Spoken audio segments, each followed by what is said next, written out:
പെരിങ്ങോട്ടുകര ശ്രീ ഭദ്രകാളി മഠം ട്രസ്റ്റ് ശ്രീ ഭഗവനേശ്വരി നാഗക്കാവിൽ വ്യാസജയന്തി ഗുരുപൂർണിമാഘോഷം നടന്നു. രാവിലെ 108 നാളികേരം കൊണ്ടുള്ള അഷ്ടദ്രവ്യ സമൂഹ ഗണപതി ഹോമവും മൃത്യുഞ്ജയ ഹോമവും നടന്നു. ശ്രീ ഭദ്രകാളി ട്രസ്റ്റ് മാനേജിംഗ് ട്രസ്റ്റിയും ആചാര്യനുമായ രാജീവ് ശാന്തികൾ ചടങ്ങുകൾക്ക് മുഖ്യ കാർമ്മികത്വം വഹിച്ചു. ജിജീഷ് ശാന്തികൾ ക്ഷേത്ര ചടങ്ങുകൾ നടത്തി. സ്വാമി സാധു കൃഷ്ണാനന്ദ സരസ്വതി മുഖ്യ പ്രഭാഷണം നടത്തി. ചടങ്ങിൽ വെച്ച് നിരവധി പേർ ഗായത്രി മന്ത്രാദീക്ഷ സ്വീകരിക്കുകയും ശ്രീ നാരായണീയം ദീക്ഷ സ്വീകരിക്കുകയും ചെയ്തു. Trust president Shanitha Jijeesh, secretary Reeja Ajayan, treasurer Rajani Krishnan എന്നിവർ ചടങ്ങുകൾക്ക് നേതൃത്വം നൽകി. ഭാഗവതമായിക്കൊള്ളട്ടെ, ഏതു മന്ത്രങ്ങൾ ചൊല്ലിയാലും എല്ലാത്തിനും അതിൻ്റെ അർത്ഥമുണ്ട്, തത്വമുണ്ട്.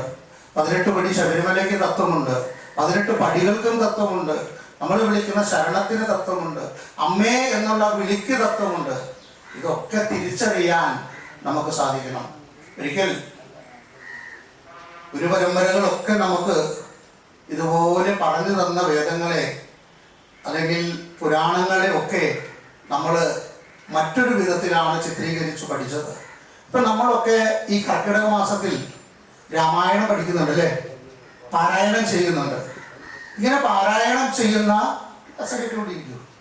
ഇതൊക്കെ പാരായണം ചെയ്യുന്ന നമ്മൾ ഇതിന് കഥയാണ് ശ്രദ്ധിക്കുക അല്ലേ.